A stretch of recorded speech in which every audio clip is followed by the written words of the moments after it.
po ay isang magandang araw mga kabagis. January 3, 2024. Patuloy po rin po tayong gumagawa ng grills. Window grills ang ating ginagawa. Yan.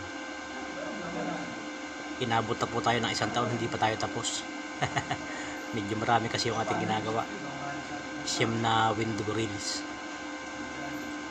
Ang ginagamit po namin mga kabagis, panay tubular. Ito po mga kabagis yung frame ng gagawin nating window grills. Ang sukat po nito ay 120 by 120. Ayan, 120. Yung pong kabila, sukatan din natin kung 120 rin.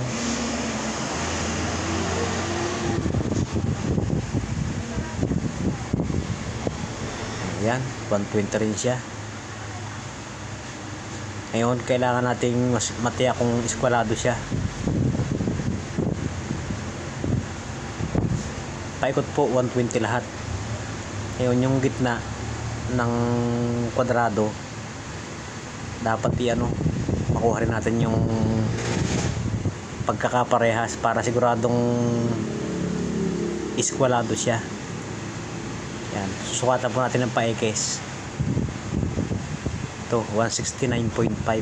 Yan, 169.5. Dapat po yung kabilang corner makuha rin natin yung 169.5 para sigurado tayong nasa eskwala yung ating gagawing grills, para pag ikinabit natin hindi sasabit. Ayan mga kabagis, 169.5 din. Ayos na po mga kabagis, sigurado na eskwalado.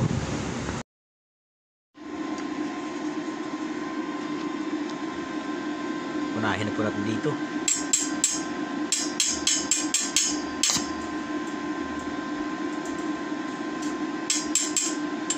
Ayaw. Ito po mga kabagis, tubular na ito 3/4 by 3/4. Sabi nung binila namin 1.0 ang kapal nito, pero ayan, mahirap weldingan kasi nabubutas. Dapat 1-to-1 lang tayo para hindi tayo magmamasilya ng marami. Ayan mga kabagis, 1-to-1 lang kasi po manipis, kailangan natin tagain.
Yun mga kabagis, tapos na nating weldingan.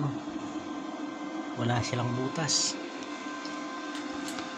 Yung ibang welder po, siyempre hindi sila nagpapatalo. Ako naman hindi nakikipag paligsahan.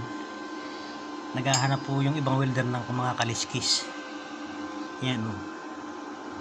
Bahala na kayo kung anong kaliskis yan. Lahat na kaliskis na dyan na. Ang importante po mga kabagis, kapit siya, walang butas. Hindi na natin kailangang lagyan ng mga kaliskis ng kung ano-anong kaliskis yan. Counting grade lang po yan at pipinturahan na natin.